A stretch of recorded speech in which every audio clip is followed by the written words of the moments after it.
I've reviewed hundreds of resumes from people trying to break into product marketing, and I keep seeing the same mistakes over and over again. So today I'm going to show you the exact mistakes that are keeping you from breaking into product marketing, especially if you're coming from a different corporate role.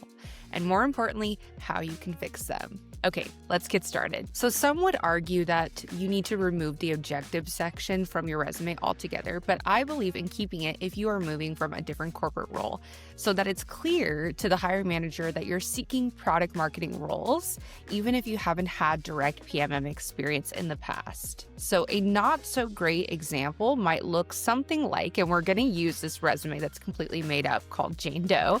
And she put experienced professionals seeking growth opportunities in marketing. Now, a better example would look like product marketer with 4 years of customer success experience driving 23% product adoption through data-driven customer insights and cross-functional collaboration. Now, here's why it's important to frame your objective this way, because it's exactly that. It's an objective, right?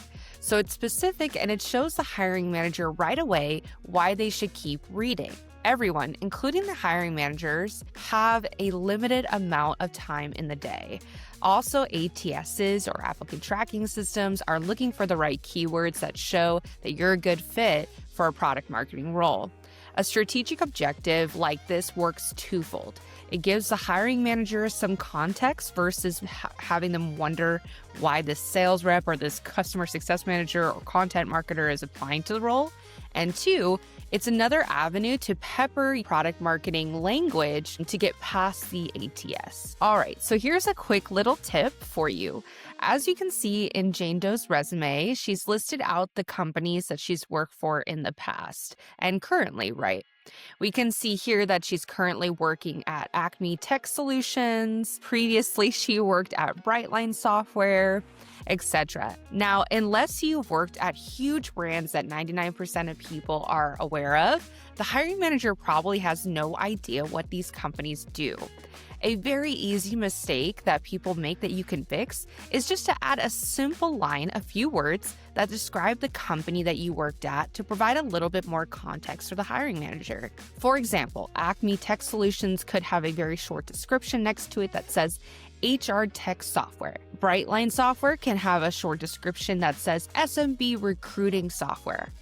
This is especially important if you've worked at smaller organizations within the industry of the company that you're applying for a product marketing role. Here's why. They might know, and they should know, their direct competitors, right?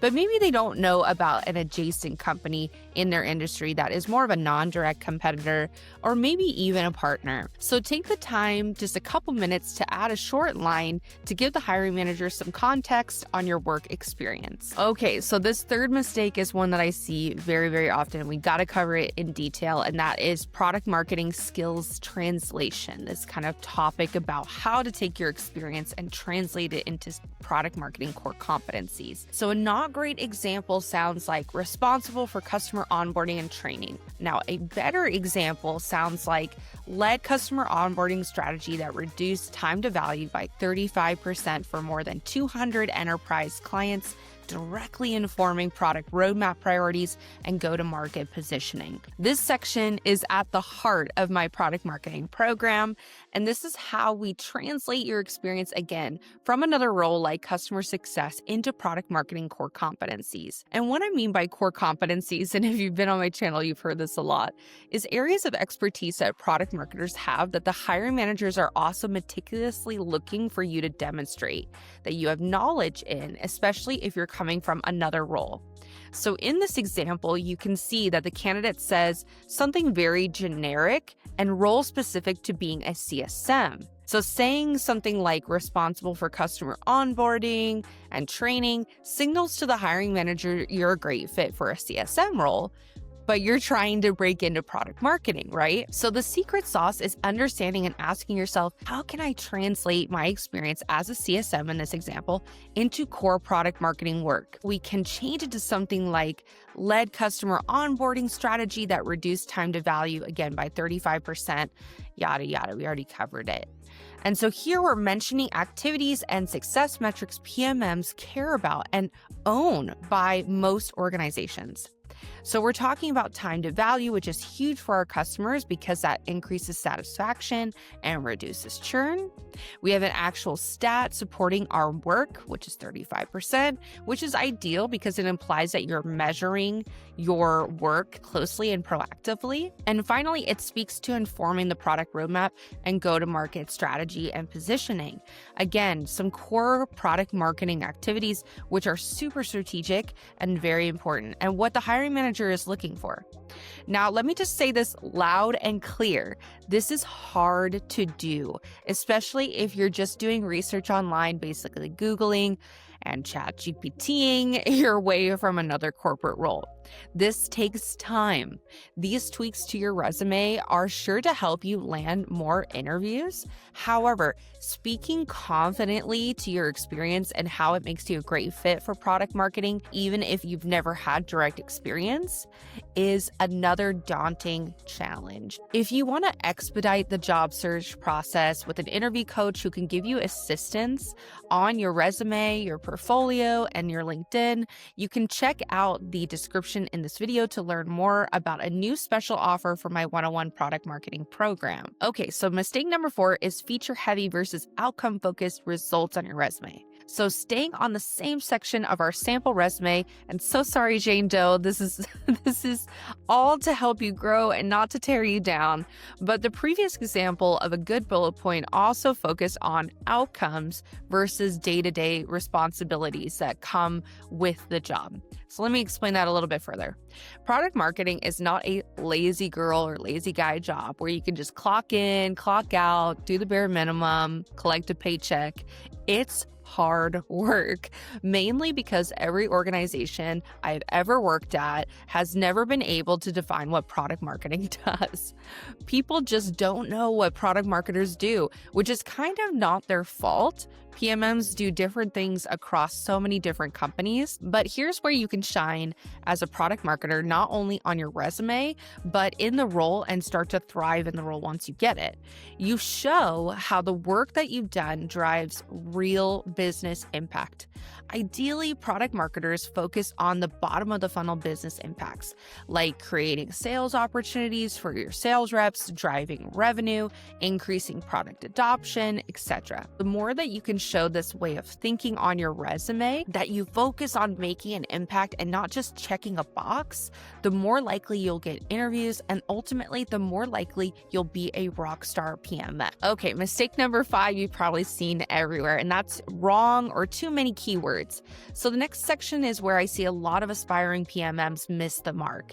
Keywords are important. Yes, I know. I sold ATSs and I know how ATSs work. However, peppering your entire resume with a ton of PMM keywords is overkill and will actually create a roadblock for you getting the job. And let me tell you why. If you put something like, I owned the go-to-market strategy for XYZ product launch or XYZ product on your resume, and then you happen to get an interview, one of the first questions the hiring manager will ask you is, walk me through that product launch that you led. If all you have is product marketing keyword lingo, it'll be really evident on that interview. So my advice is show actual job descriptions versus keywords and be honest. Include keywords like go-to-market, positioning, messaging, product launch, etc. But practice being able to explain your methods and your approach to these keywords, because the worst thing that you can do is to get that interview and completely bomb it because you can't actually explain these concepts. And I'm telling you this as someone that has worked with many clients who have done this.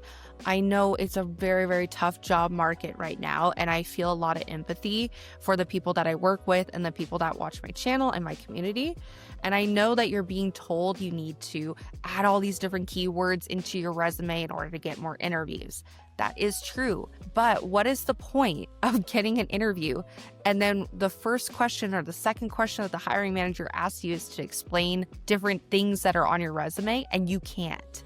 So save yourself the embarrassment, save yourself the wasted time, and also a lot of the world is a small world. that kind of peppering blatantly of just PMM lingo that you're learning about without actually having the experience and without actually knowing how to explain it is a really bad look. So please try to avoid that. Only put down what you've honestly done. Now, you can translate your experience. Like I said, I do that. That is the bread and butter of my program. But we also want to be honest and have the best chance of putting our best foot forward with the hiring manager. Now, mistake number 6 is weak product marketing project examples. Okay, so we're going down Jane Doe's resume here, and let's move on to a not so great example of a project that she's done. So here it says that Jane managed social media campaigns. When the hiring manager sees this, they're thinking, great, Jane knows how to use social media. That's cool. What does social media have anything to do with product marketing work and what I need on my team? How does managing social media drive real business impact in a product marketing context? A better example would look something like developed messaging framework for new product feature launch, resulting in 40% increase in demo requests and 45K in additional revenue within 60 days. Wow, this bullet point would leap off the page for a product marketing hiring manager. We have PMM lingo baked in, so we developed messaging framework for a new product launch, so check. Next, we have the business impact or the business outcome results that are more bottom of the funnel metrics like demo requests and revenue. Now, you might not have this level of granularity, but I want to show you how little tweaks in the right direction, even if you don't have metrics like this, can help. So I actually had a previous client of mine. We used this kind of reframing to get her first PMM role within 2 months after interviewing and applying for jobs for 6 months. So she had thought, oh, well, I just created new website copy and we saw an increase in demo requests. But when we worked together to understand the process she had gone to refine the messaging on the website, and we looked into the result of those changes more specifically, it was a wonderful product marketing case study that she could speak to confidently on her interviews. So this is what I see all the time, is that maybe someone is not in product marketing directly. Maybe they've done kind of little inadvertent product marketing projects and they're not even aware of it. And that's one of the best parts of my job. And what I do in my program is I love to kind of just learn a little bit more about your experience and take out some of the things that you might not even be aware of are great product marketing work. Okay, mistake number 7 is generic skills. We're moving down to the dreaded skills section. Personally, I believe this section can only be valuable as a way of peppering in product marketing keywords. So you can see on Jane's resume, she's listed very generic skills like communication, that she uses Microsoft Office, and teamwork. So these are all things that don't really stand out. The hiring manager is likely to breeze by this and think any employee in any role could write these skills. So why would this person be a strong product marketer? So I'd suggest tweaking the section to say cross-functional collaboration or cross-functional communication, product launch strategy, messaging and positioning, etc. But again, be honest. If you have never done a messaging and positioning framework exercise, any kind of structure around it, believe me, these are really important parts of being a product marketer. So if you list it on your resume, the hiring manager will ask you about it. So be prepared that anything on your resume that you write, you are going to have to feel confident speaking to. All right, mistake number 8 is education certifications that don't really support PMM credibility. I do believe you should write your degree minus the graduation date because hiring managers are weird sometimes about that. I'd also encourage you to add any product marketing alliance and or product marketing certifications, as these are very specific to product marketing, right? And they show a level of proactive learning that I think is really positive. Now, I have a whole separate video on my my channel talking about whether or not product marketing certifications are worth it. So I won't go into the details in this video, but if you're curious, please feel free to check out that video to learn more. And I even think that on-demand or self-directed courses, maybe like Reforge certifications in product marketing specifically, are also good to include. Here's the kinds of things that you should leave out, in my opinion. Random tools like Google Analytics, HubSpot, Marketo. This might be a hot take, but in my mind, and I can bet in other hiring managers' minds, they see someone who doesn't know what PMM actually does when they see these. And let me tell you why. We're trying to show the hiring manager on your resume that you know product marketing, although you've never been in the role before. Writing out random certifications for different tools that usually other teams live and breathe in, like HubSpot and Marketo, that's usually a demand gen marketing team's tool, right? We'll give the hiring manager more ammo to say, okay, this person clearly doesn't understand product marketing, and move on to the next candidate. Now, if you're an experienced PMM and you're curious about these tools and getting certified because maybe it will help with cross-functional work, go for it. Put it on your LinkedIn, but with your resume, you have a small amount of square footage, and we want every aspect, every bullet, every word to be telling the hiring manager, this candidate gets it. Also, please don't put random certifications or extracurricular activities like certified dog walker, volunteer of the year awards, etc. If it's not directly tied to product marketing work, nix it. And mistake number 9 is no career narrative. This is especially challenging as someone who might be coming from another role trying to break into product marketing. It's really hard to establish a clear career narrative. And when hiring managers are looking at your resume, they're really actually looking to see your career narrative, your story. Why is this person wanting to break into product marketing? What is unique about their experience in their current role that would give our team an advantage? How could this person offer a unique perspective and be an asset in the product marketing role that I need to hire for? So one role in sales, another in customer success, then back to sales, then demand gen marketing, then content marketing on your resume will look like the candidate just doesn't know what they want and is kind of a master of none. So not trying to be harsh here, but I want to provide you realistic feedback as a hiring manager myself. This is what they're thinking. So, and oftentimes as a candidate, especially in this job market, you're not getting this type of direct feedback. So I want you to avoid making these common mistakes over and over again and just hear what the hiring manager is thinking about and how they're viewing things on your resume from their perspective. So hiring managers are open to new perspectives, diverse backgrounds of product marketing managers, and ideally, they want someone who knows product marketing is what they want to do in the long term.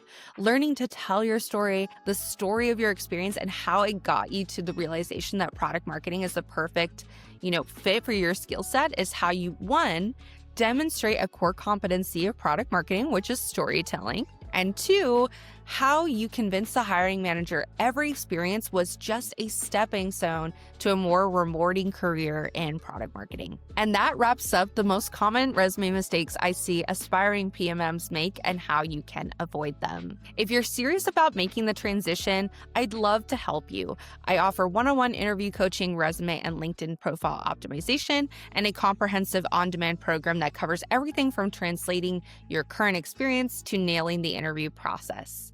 So check out the link in the description to learn more about the program. And resumes are only half the battle. Product marketing interviews are notoriously difficult. So if you haven't already, check out my product marketing interview playlist here to prep for your next interview. All right, thanks so much for watching. Take care, and I'll see you in the next one.